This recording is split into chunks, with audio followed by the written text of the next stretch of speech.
Oyez. The Honorable Court of Appeals, Fourth Court of Appeals, District of Texas is now open pursuant to call. You may be seated.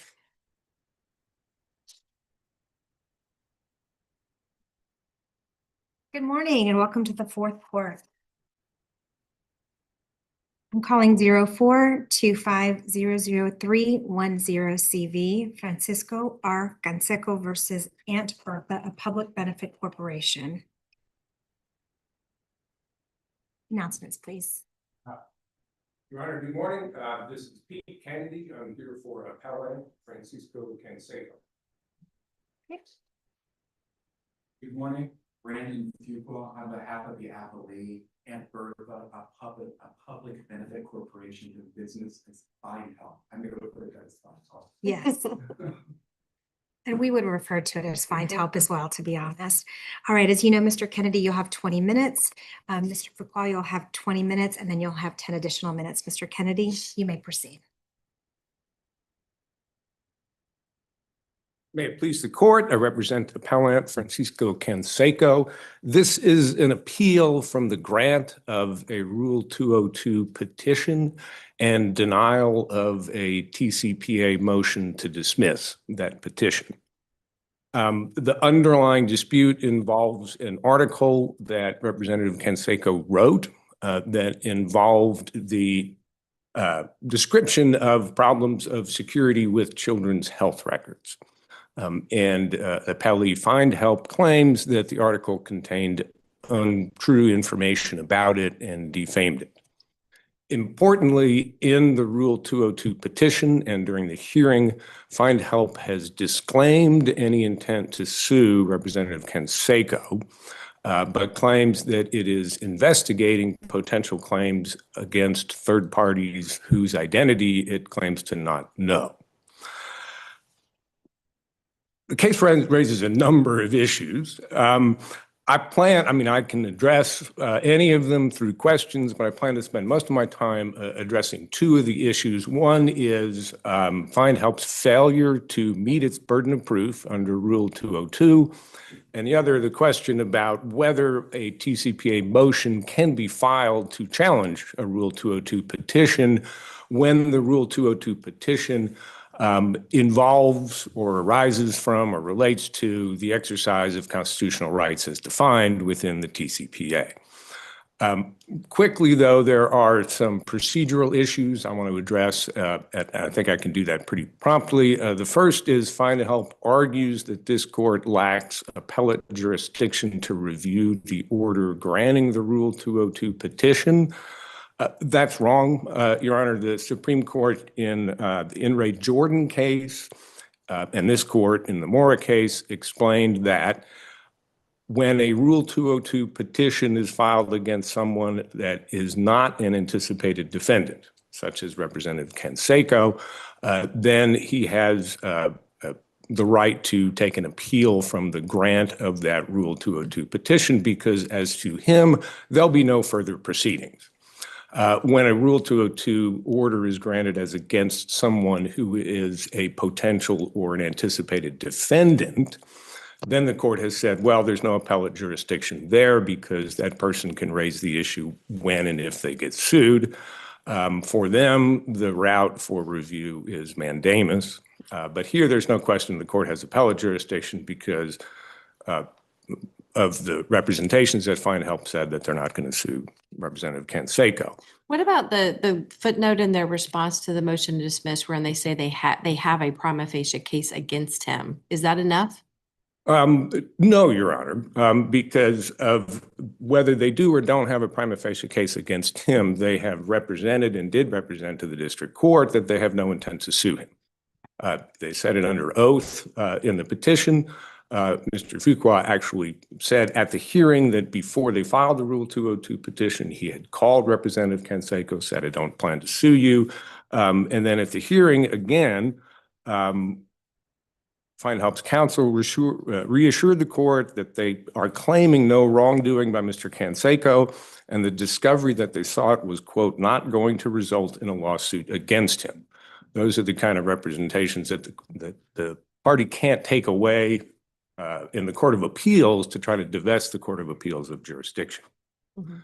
The second procedural argument they make is that apparently Representative Canseco waived all issues on appeal because the order, one of the orders, includes both his signature and the language agreed as to form and content. I guess they're arguing that Mr. Canseco, after having filed a motion to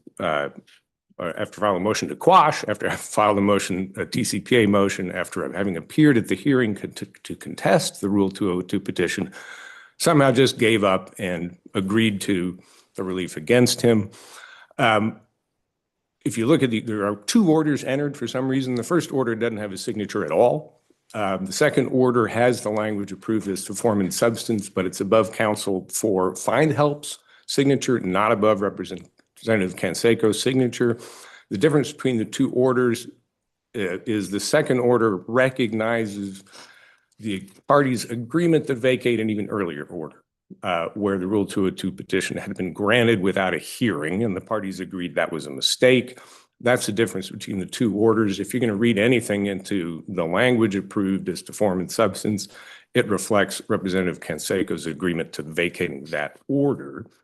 But in any case, even if he had signed it approved as to form and substance, this court has a long string of case law that Findhelp doesn't cite that says there has to be more than that before a party waives their right to appeal or before they're found to have consented to an order. There has to be something either in the order itself that says this order reflects the party's agreement, or there has to be something in the record that shows that the party has given up their right to appeal or isn't contesting an issue. There's nothing in the record here on that. The third procedural issue that Findhelp raises is a claim that Representative Canseco needed to object to the insufficiency of evidence at trial, or he couldn't raise that on appeal. Again, that's wrong. FRAP 33.1D is express on that point that when the issues are decided by the judge, not the jury, you don't have to make an objection in the trial court in order to challenge the legal or factual sufficiency of the evidence on appeal, and that makes sense. You're in front of the judge, judge is making the decisions. You don't have to go back and say, hey, judge, you got it wrong. So those are the procedural issues. I think they're fairly easily. Real quick, I wanted to ask Oh, sure. you on, so you're talking about the TCPA and whether or not that would apply under 202. Are you challenging the 202 suit itself? I mean, has to be some kind of personal jurisdiction? Yes, yes. And kind of explain that to me. You said that they're not suing Mr. Canseco, or they have no desire to.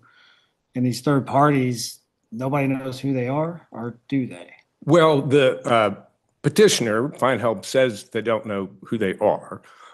They claim there were a series of articles written that were similar to Representative Canseco's article.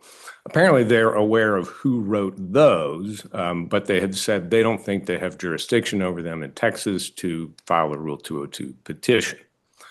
But what we're objecting to is Findhelp's failure to meet its evidentiary requirements in order to get Rule 202 relief.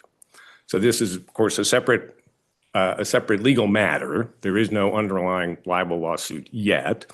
What they've done is they come in and said, hey, we want the judge to force Representative Canseco to give testimony under oath and to produce a bunch of documents because we're investigating a claim against others. We Great. don't know who the others are, correct? They don't know who the others are. They think that Representative Canseco does. Okay. And Do you think they have personal jurisdiction over Representative Canseco?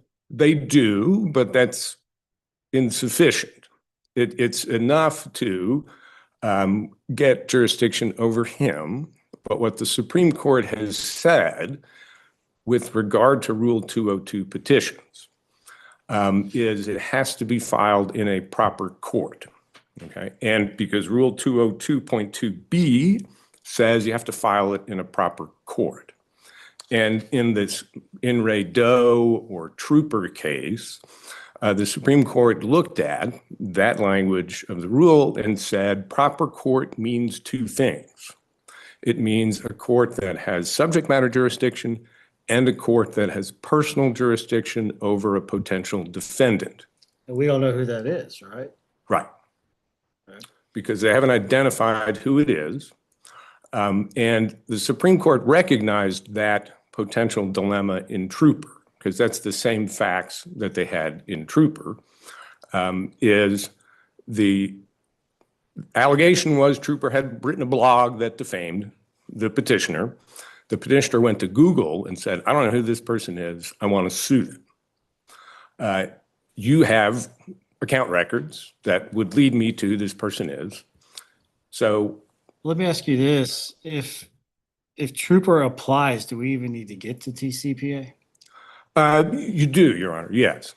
Or at least from our position, you do. If Trooper applies, they failed to show personal jurisdiction over their potential defendants. I don't think they claim they have made that showing. Their argument is they don't have to. And so if the court concludes that Trooper applies, that's it for the Rule 202 petition.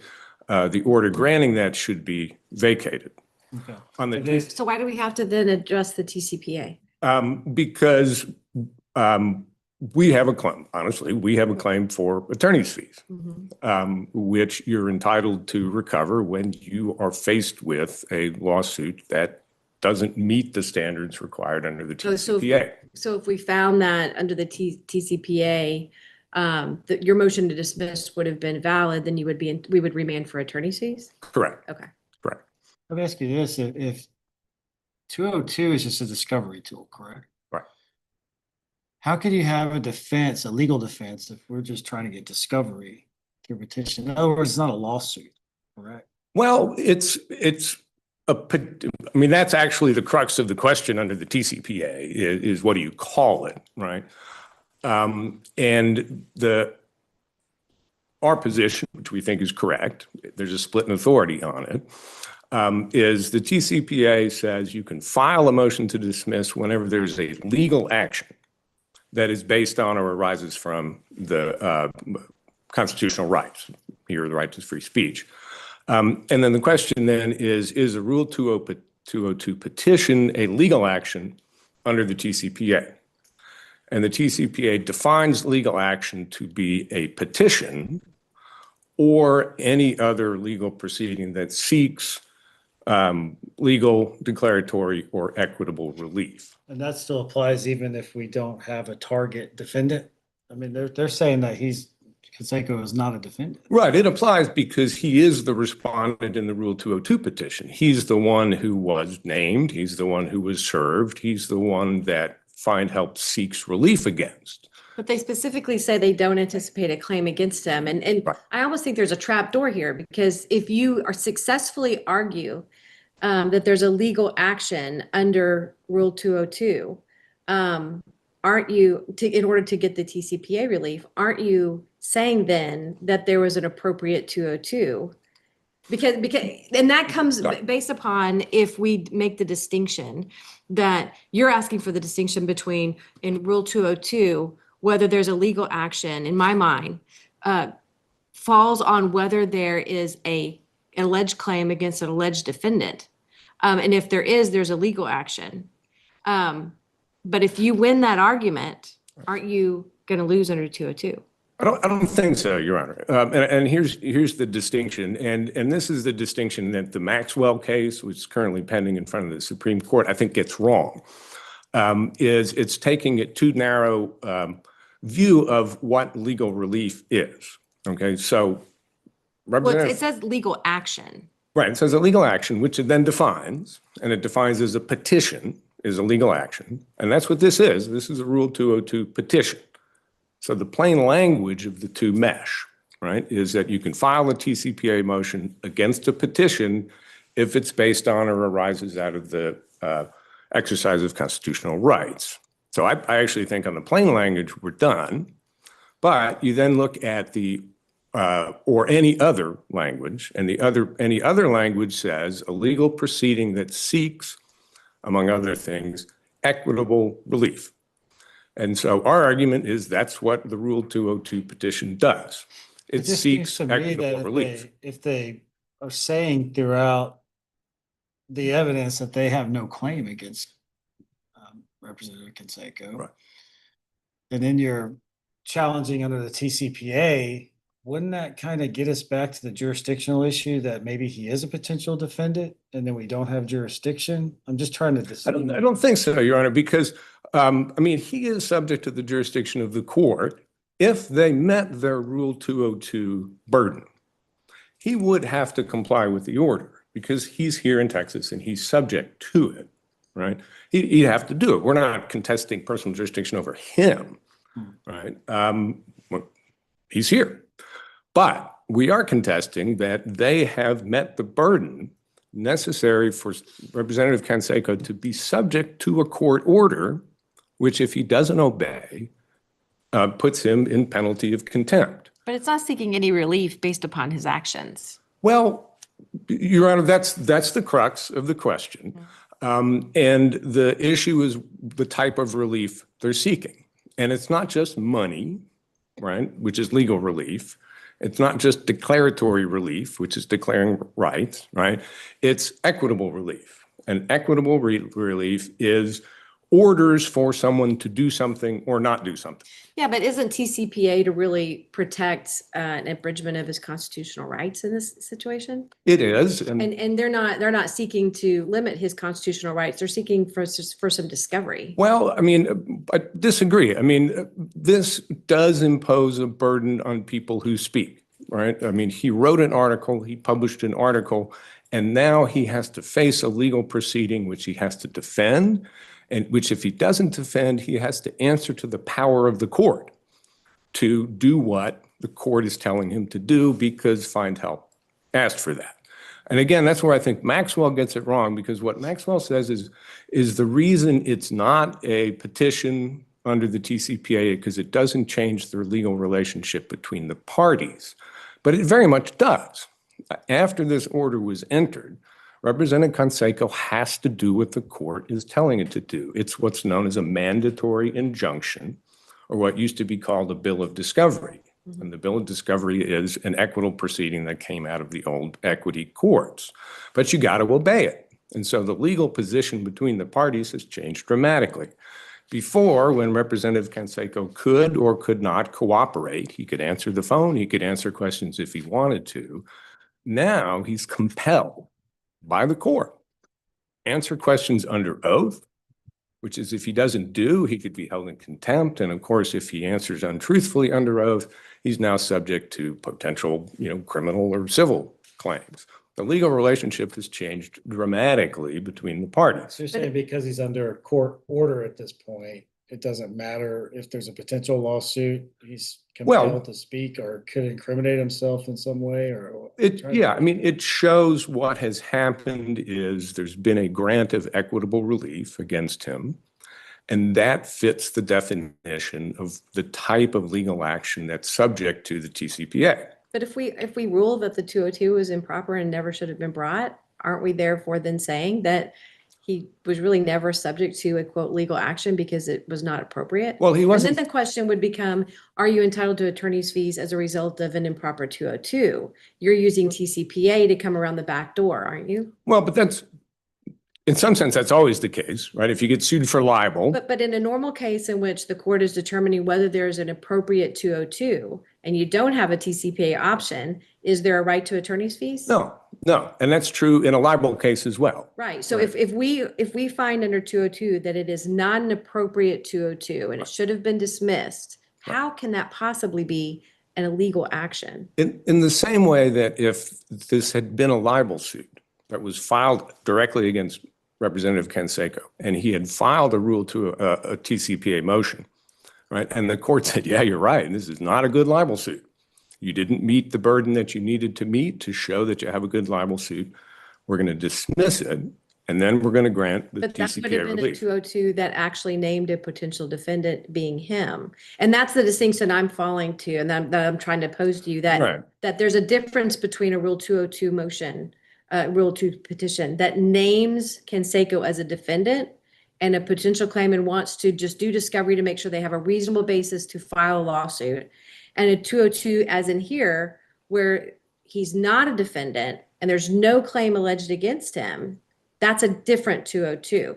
Do you think that distinction is relevant to your TCPA analysis?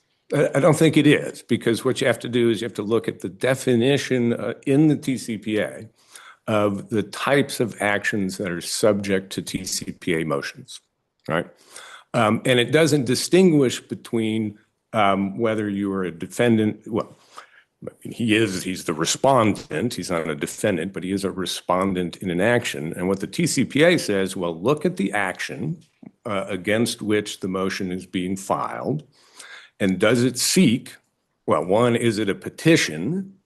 And the answer here is yes, it's a Rule 202 petition. That's what the rule says, you file. And even if it's not a petition, is it a legal proceeding that seeks, among other things, equitable relief? What's the type of action that has been filed?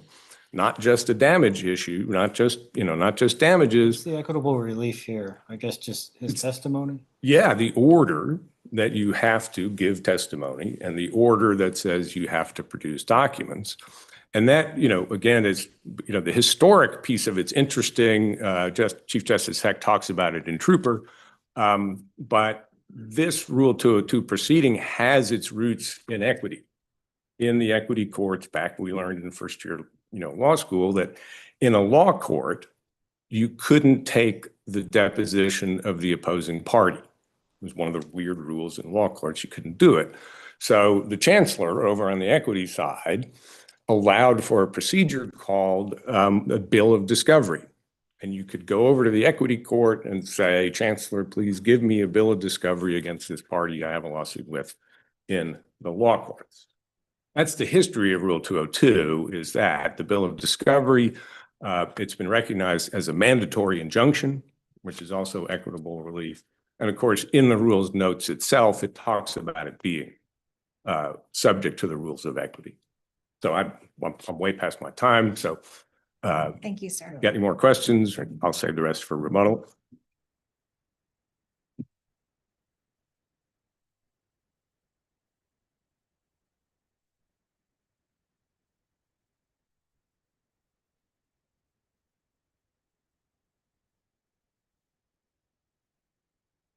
May it please the court.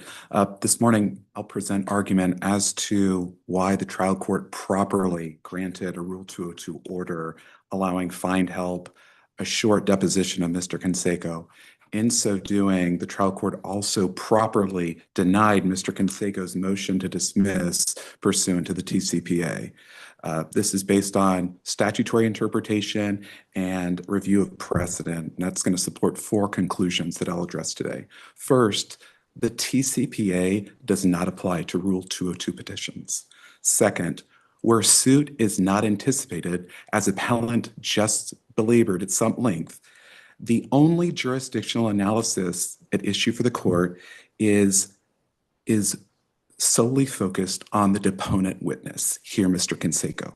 Third, a trial court does not abuse its discretion in granting a pre-suit deposition where there is evidence in the record that supports the finding that the benefit outweighs the burden of the deposition. And finally, there is no categorical prohibition on a trial court permitting limited document production in conjunction with a Rule 202 Real quick, deposition. before you move forward, I got to get to the jurisdictional question first. Why do we have jurisdiction to hear this under two? Appellate jurisdiction. I can see this court does have appellate jurisdiction. I think that if the court were to agree with the argument made in our brief, the court could, in its discretion, review this on a mandamus standard. And so either way, this court would have appellate jurisdiction to review this. So What about the Trooper case where it talks about? I'm sorry, Your Honor. I thought you were talking about. No, I understand. Okay. It's kind of both. You answered my first question, but I want to kind of dive into Trooper on the personal jurisdiction as well. Yes. If there is no intended target defendant and you're just filing a 202 just to get deposition testimony and you're not really saying there's a defendant, and I mean, how do you have jurisdiction there? Sure. So There are, of course, two different avenues in Rule 202. One is if you anticipate suit, then Rule 202 sets out it must be filed in a proper court, that being where the anticipated suit would be.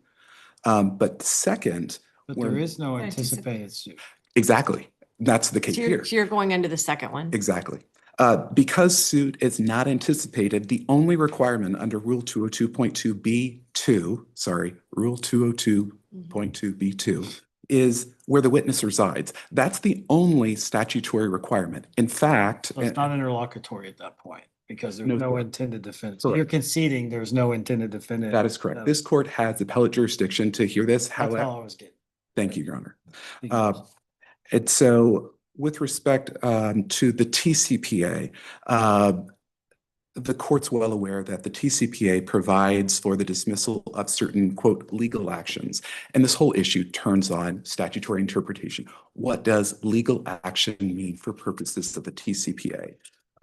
As originally enacted, the TCPA had a broad sweeping definition of legal action that brought in almost everything. But then in 2019, the legislature substantially amended the statute. It amended the definition of legal action to carve out and exclude, quote, procedural actions that do not amend or add a legal, equitable, or declaratory relief claim. The Fort Worth Court of Appeals in Montoya Frazier versus Maxwell is the only court in Texas that I'm aware of that has addressed this post-2019 landscape in between the interplay of Rule 202 and TCPA.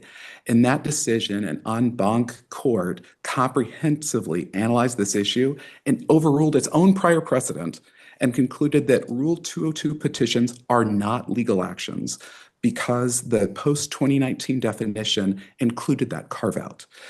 In Including fact, the equity argument that they were, yes, Your Honor. address that real quick. the Sure. equity. So it's not an equitable device because here it's a discovery device. It's a discovery device seeking a deposition of a person. This court, in fact, has held that in Greener versus Womack, a discovery subpoena is not a legal action. Still requiring him to answer questions, correct? Yes, but that is not equitable relief And because still requiring it's production of documents too, right? it does require production documents. However, that's not equitable relief because we're not changing the relationship between the parties. And so because the parties are starting and ending at the same place, before the deposition, we'll take the deposition, get documents. Afterwards, the parties, the two of them, will be in the exact same position. Therefore, there's no equitable relief being sought or granted. And there's no First Amendment violations to compel somebody to produce these things at all? In I'm terms kind of of jumping ahead to TCPA. Sure. So in terms of the TCPA, I think we have to look at what the legislature has said is a legal action because they're defining that's the two purposes of the TCPA, to safeguard our constitutional protections, but also to manage. So what protections would you have if you're being forced to testify? I'm trying to see how there's no equity here, that you're under a court's power, under their jurisdiction. They're compelling you to testify and provide documents. And you're saying that there's no mechanism there. Well, actually, the Supreme Court has weighed in on that very issue. And so a party that sought a motion for sanctions and a party seeking a motion to compel, which is the exact issue Your Honors just raised, the court said that is not equitable relief. And that's in the Montalongo versus Abrea opinion. The court said that here, I'm sorry, I don't have the quote about equity, but Montalongo did address that point. Montalongo, I also wanted to bring up because the point that appellant raised about the fact that legal action includes the word petition, Montalongo, at least in dicta, addressed that very point. It said the term petition is used in a generic sense to embrace all the pleadings of the plaintiff in the course of the case in Texas parlance. And here, we don't have a plaintiff. We don't have the course of an action. And so for that reason, petition should not be read as just because it's a Rule 202 petition. That's not the meaning of TCPA. So so you can file a 202 that really relates to somebody's First Amendment rights and just not allege a cause of action against them, and therefore you avoid the application of the TCPA? I think that's a harder case here. I don't think we are impinging on anyone's First Amendment rights. Mr. Canseco is free and has written whatever he cares to write. We're not stopping him. We've never tried to stop him. Well, in your response to motion to dismiss in your footnote where you say you have a prima facie case against Mr. Canseco, what would that prima facie case prove? That he made false claims against us. But So you're saying you just get a free deposition, free discovery, and ask whatever you want. And then saying you're not suing them, but you can also turn around and sue them and you just got all that free information. I mean, there's got to be some protections there, right? well, a few things, Justice Spears. So one, I agree. We've stated under oath we're not going to pursue, and we do But not that yet. doesn't foreclose you from doing so. You could later decide you do have a claim against them and file a lawsuit against them using the information you got in the 202 proceeding. So what I'm trying to say is, have you done that in order to seal yourself from TCPA in this proceeding when you could get enough information? You say you have a prima facie case against them, you could decide to sue him afterwards. If that were a possibility, we have opted not to do that here. So you And- would foreclose yourself, judicially admitting in this proceeding that you would never sue Mr. Canseco. The party has taken, Findhelp has taken the position that it is not going to pursue that action. It's made that statement in a verified petition that it filed. And so it pursued that. And so that is some recourse or grounds to find that that's not going to occur. I'm just saying, what's the point of the First Amendment if I can just file a 202 petition against anybody, ask them whatever I want, and they can't allege a First Amendment defense under the TCPA, and then I'm trying to explain that to me, how he's protected. So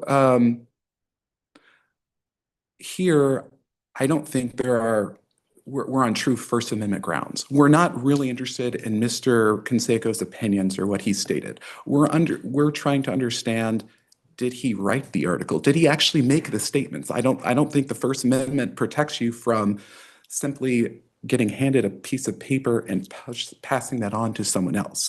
It's your own statement. I don't know if the article published was actually written by Mr. Canseco, first. Second, again, I'm not interested in his opinions. Appellant raised that this was about a data breach. I think everyone is against data breaches. So this is not those issues. I think there are a lot of TCPA issues, Maxwell, for instance, about abortion that are very focal in the crux of First Amendment rights. Here, we're trying to understand, was there payment made to Mr. Canseco in support of false statements made about Findhelp? I don't think But that you don't care implicates. about suing him or recovering if he says something incriminating. Well, first, I'd like to understand, where is that coming from? Are false articles written about people sometimes? Of course, that's unfortunate part of our democracy. However, what we're trying to understand was this truly his false statements, or were they false statements of another, someone paying him to make false statements, possibly unbeknownst to him? And we won't know that unless we take a deposition. Only Mr. Canseco has that information. And so we're seeking that. This is not a First Amendment case. This is a case squarely within the TCPA and Rule 202.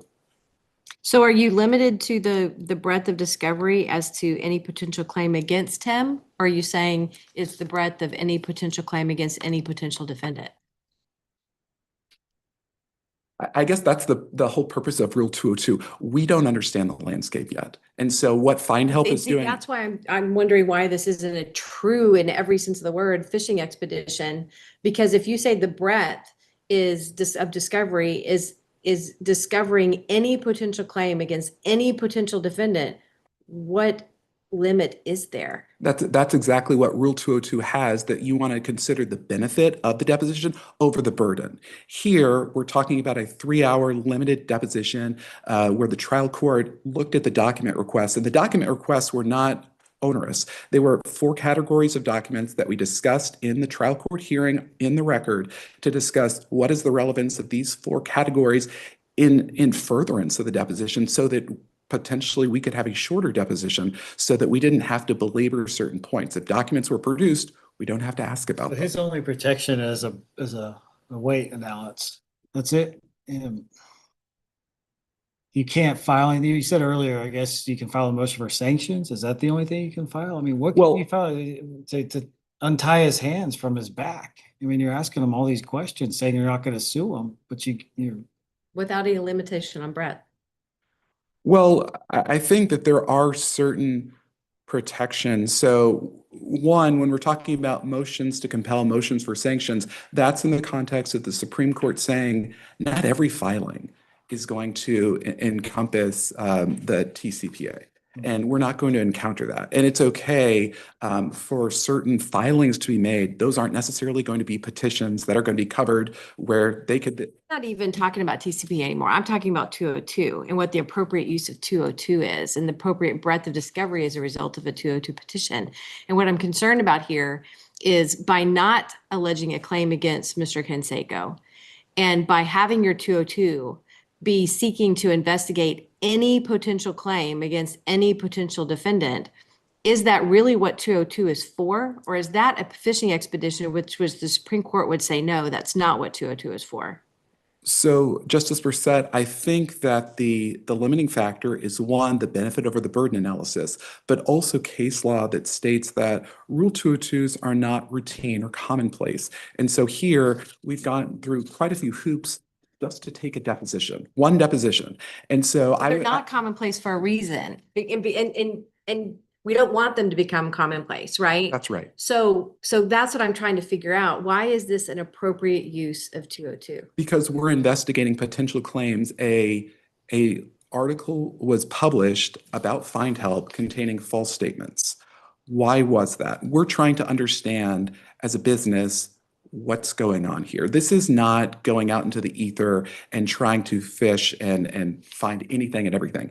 This is trying to solve a narrow business need that's impacting, as evidence shows, we suffered reputational damage, diminution in our profits and our value Who because damaged you? That's what I want to know. And why didn't you say that? Why are you saying you have no claim against anybody, but now Oh. you're saying you're damaged? And I think that's where I'm going to, like, strategically, you chose to say you don't have a claim against Mr. Canseco, and today you're very clear that you never will make that claim. So couldn't you have just sued Mr. Canseco for the article he wrote and conducted normal discovery to determine whether there were any additional defendants?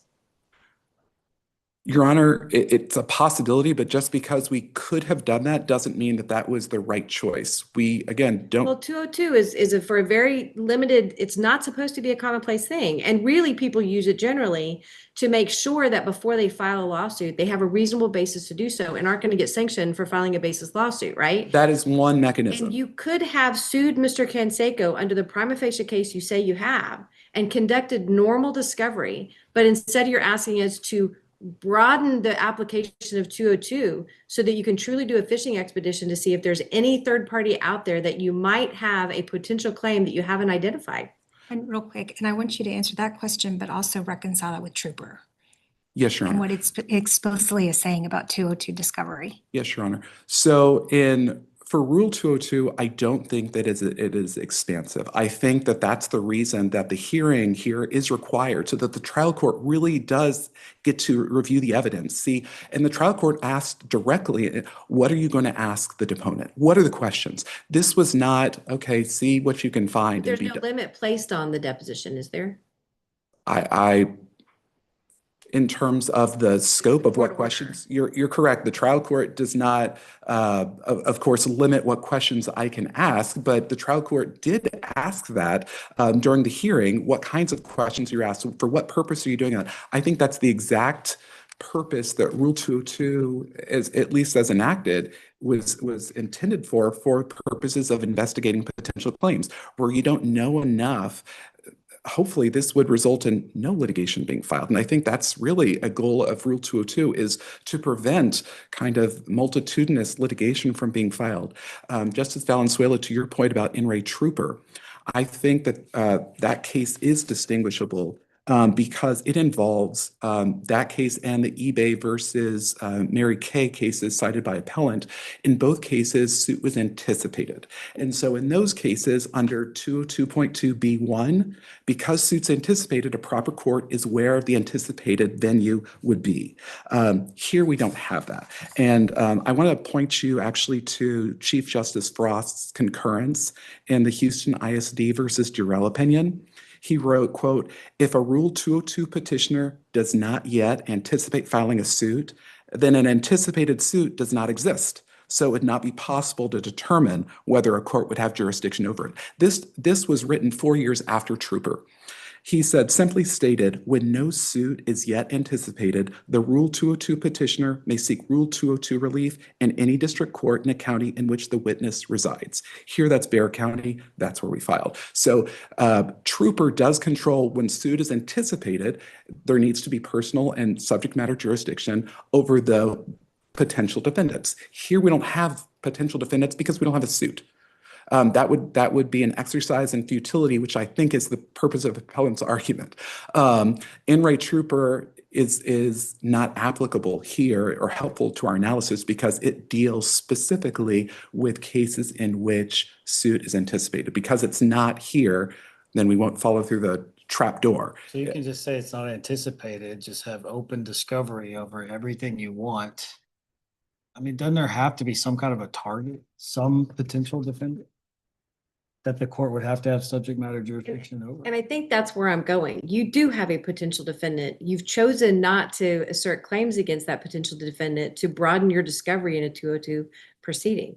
I don't think there is a potential defendant because I don't have a potential claim. What would that claim be? You've said in the response to the TCPA that there's a prima facie case against Mr. Canseco, but you've chosen not to bring it. And by choosing not to bring it, you're now seeking to expand the role of 202 in this case and have jurisdiction here in Bexar County because you have no anticipated suit. And why should we open up our courts to anybody who doesn't have a claim? They just want to go ask people questions and there's never a claim. It's never going to happen. You don't have any target. There's no defendants. You just want to ask these guys questions. I mean, it doesn't make sense to me. Just explain it. I think that when we go to the courts now, the trial courts, and we look at all the lawsuits that are filed and all the depositions that are taken, the trial courts will tell you that's already there. And so Rule 202 is not broadening it. It's just acknowledging that if a party wants to take a limited deposition on a subject, we can avoid the consternation, the paperwork, the elaborate proceedings if we're just trying to understand, actually, there's no suit here to pursue. There's no claim. It's an easy way of getting to a result so that everyone can go home, as opposed to saying, let's all file suits and anticipated of what we think may be a claim, and then we'll go through discovery and figure it out later. This is a way of very quickly getting to an answer. And again, that's why we have a hearing first thing, so the court can consider the evidence, so the court can consider the evidence and the court can make a determination, which here the court did. And again, the court's here going to review the trial court's ruling on that 202 on an abuse of discretion basis. So for those reasons, we ask that the court affirm. I'm out of time. Thank you. Thank you, Your Honor.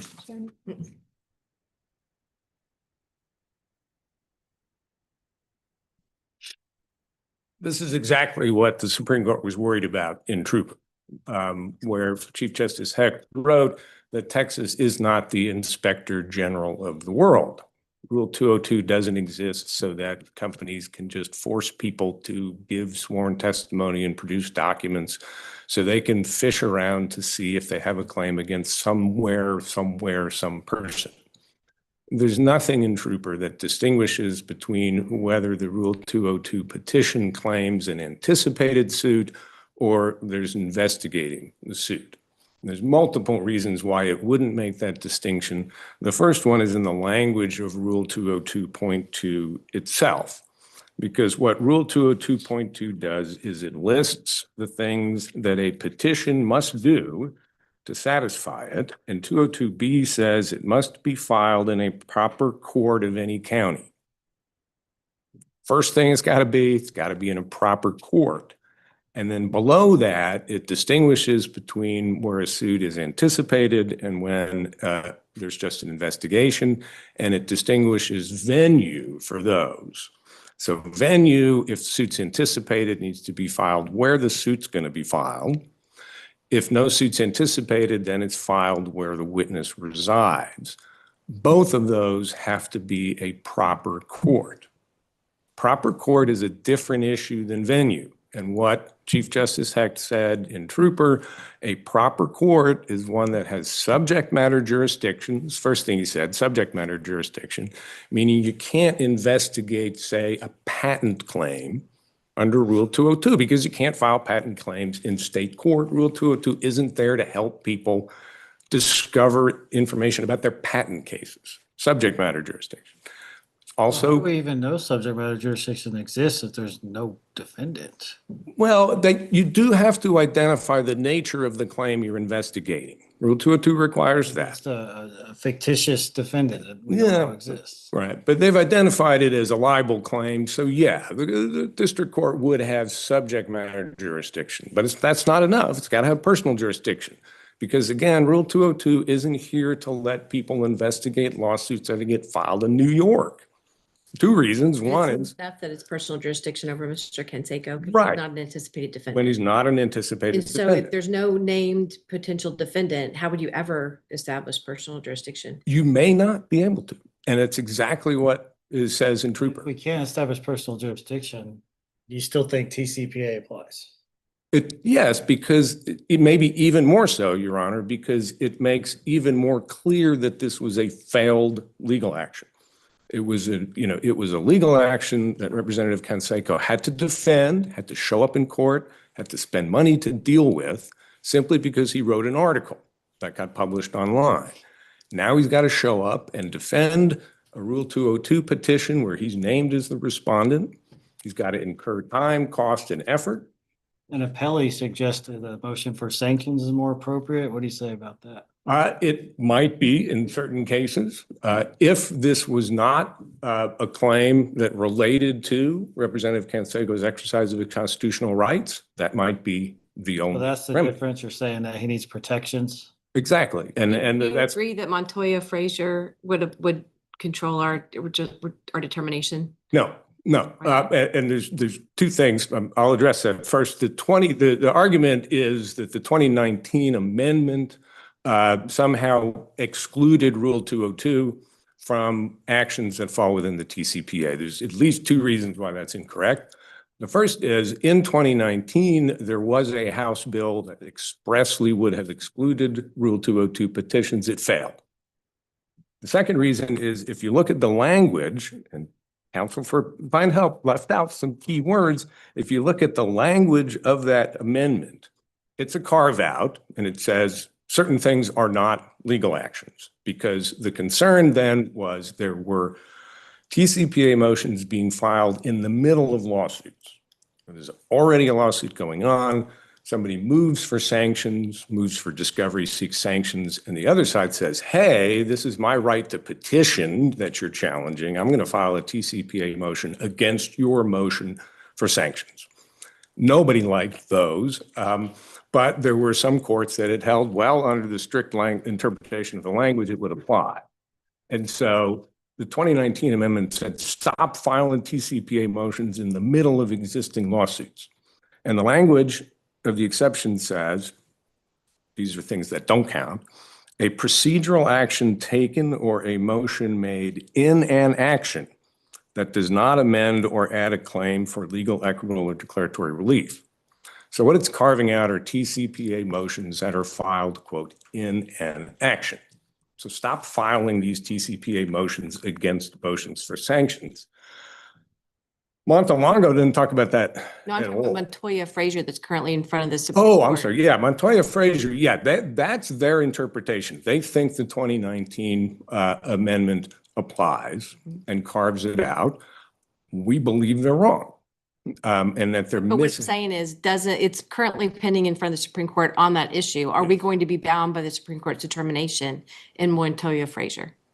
Oh, for sure. Okay. Yeah, if they take it. They've asked for a response in the petition for review. They haven't decided whether they grant. That's right. We don't know. This month, next, we should know. And of course, yeah, that will, if they, I did do the Glassdoor case where the exact same issue came up and the Supreme Court dodged it and they didn't answer it. So hopefully this time, if they do take it up, they'll answer the question. The other thing I think the court should keep in mind as to why the TCPA and Rule 202 sort of mesh and why it makes sense for the TCPA to apply is exactly your questions, Justice Brissett, isn't this a way to, isn't it a workaround? Isn't it an end run around the TCPA to just go do broad discovery? And what Rule 202 says, backed up by a Supreme Court case, is it limits pre-suit discovery to the same as if the anticipated suit or potential claim has been filed, right? So it ties itself to the type of claim that's either anticipated or being investigated. It says anticipated suit or potential claim, so it clearly applies to both. And it ties the scope of Rule 202 pre-suit discovery to the type of claim that's being investigated. Here, when they say we're looking at defamation cases, the discovery in a defamation case is limited by the TCPA. If you get sued for libel, you can file a motion, a TCPA motion, and that stays discovery unless the district court makes a ruling that limited and specific discovery can be had, right? So that's a procedural protection that applies if you actually got sued. If they had sued Representative Canseco, he could have filed a TCPA motion. It would have stayed discovery until there was a test to see whether there actually was a prima facie case met. And we don't agree that there was one, but he would have had a chance to challenge that. So this is, you're saying it's a workaround. Exactly. It would be a workaround that if the TCPA doesn't apply to Rule 202 petitions, I guarantee in every libel suit gets filed in Texas, the plaintiffs will file a Rule 202 petition to do full board discovery in order to avoid a TCPA motion. The Supreme Court's already addressed that type of workaround in Ray Jordan, where plaintiffs' lawyers tried to do that in medical malpractice cases.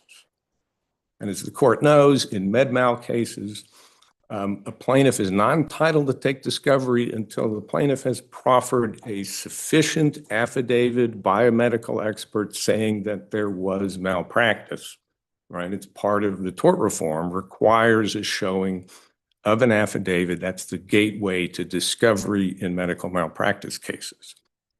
Plaintiff lawyer tried to take a Rule 202 deposition to avoid that, to get pre-suit discovery in a med mal claim. And the Supreme Court said, no, you can't do that. This is in Ray Jordan, right? And the Supreme Court said, no, you can't do that because that's discovery you would not have been able to get in the trial court. And so Rule 202.5 that says pre-suit discovery is limited to the same as the anticipated suit or potential claim. It's the identical situation here. It's just a different statute that would limit discovery. And so for that policy and logical reason, if the TCPA doesn't apply, Rule 202 becomes a backdoor to avoid the statutory protections that the legislature enacted and said that certain types of lawsuits are going to have certain procedural limitations to them. Medical malpractice cases require an affidavit. Lawsuits that are based on the exercise of constitutional rights, those are subject to TCPA motions to dismiss. Court doesn't have any further questions. My time is up. Great. Thank you. Thank you both for your arguments. This case will be submitted. Court is adjourned. All right.